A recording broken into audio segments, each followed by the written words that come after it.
साम्राज्य न्यूज, सामान्यांचा असामान्य आवाज। आज सोलापूर गोवा विमानसेवा सुरू होते। सोलापूर देखील आपण काय नेमकं खूप दिवस हा विषय सुरू होता। खरं तर मागच्या वेळेलाच 3-4 महिन्यापूर्वी जेव्हा सोलापूरचा प्रवास होता त्यावेळी मी सांगितलं होतं की सोलापूरनं लवकरच विमानसेवा सुरू होती आहे। देशामध्ये माननीय प्रधानमंत्र्यांनी मागच्या 10 वर्षात जो या विमान क्षेत्रामध्ये जी क्रांती त्यांच्या नेतृत्वाखाली घडली, खूप मोठं काम उभं राहिलं। देशामध्ये मागच्या 70 वर्षात 2014 पूर्वी केवळ 74 विमानतळ होते आणि आज आपण जर पाहिलं तर 161 विमानतळ देशामध्ये आज कार्यान्वित झाले। त्यातलंच एक विमानतळ होतं सोलापूरचं आणि उडान योजनेच्या माध्यमातून आज RCS उडानमध्ये सोलापूरच्या विमानतळाचं त्यावेळेला बांधकाम झालं आणि त्यानंतर काही काळ प्रतीक्षा सोलापूरकरांना करावी लागली की विमानसेवेसाठी। पण आज प्रत्यक्षामध्ये सोलापूर आणि गोवा ही विमानसेवा सुरू झाली।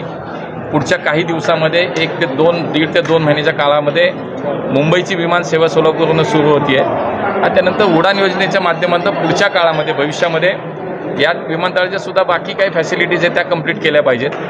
आज त्याच्यामध्ये नाईट लँडिंगचा विषय असेल, त्याच्यामध्ये पुढे भविष्यात एक्सपान्शनचा विषय असेल, या सगळ्या गोष्टीचा विचार करून पुढच्या काळामध्ये उडान योजनेच्या माध्यमातून हैदराबाद असेल, तिरुपती असेल या ठिकाणची विमानसेवा सुरू करण्याचा आमचा विचार नक्की आहे आणि त्यामुळे बरेच दिवस प्रतीक्षेत असलेले सोलापूरची विमानसेवा सुरू झाली। सोलापूर याच देशातल्या विमान क्षेत्राशी जोडलं गेलं।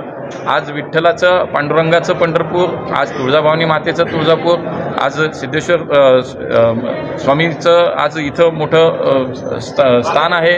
आज त्याच्यानंतर अक्कलकोट स्वामी, अशा या सगळ्या विषयाशिवाय सोलापूर ही एक मी म्हणतो की निश्चितपणे ही शब्दस्थानं तर आहेतच, पण पुढच्या काळामध्ये पर्यटन असेल, व्यापार असेल, उद्योग असेल, शेती व्यवसाय असेल, सगळ्याला चालना निश्चितपणे या विमानसेवेने मिळण्याशिवाय राहणार नाही आणि चांगला एक प्रयोग या ठिकाणी आज निश्चितपणे झाला। माननीय मुख्यमंत्री यांचं विशेष आभार मानले पाहिजेत की सोलापूर ते मुंबई ही विमानसेवा सुरू करण्यासाठी राज्याच्या माध्यमातून VGF देण्यात आलं। कारण शेवटी कुठलीही विमानसेवा सुरू करायची तर ती टिकवायची असेल तर ती शेवटी फायनान्शियली व्हायबल झाली पाहिजे, कमर्शियली व्हायबल झाली पाहिजे आणि ती सोलापूर मुंबई होत नव्हती। पण म्हणून राज्य सरकारने याच्यात पुढाकार घेतला, देवेंद्रजींनी VGF देण्याचं तात्काळ मान्य केलं आणि ती सुद्धा सेवा 2 महिन्याच्या आतमध्ये सुरू होईल।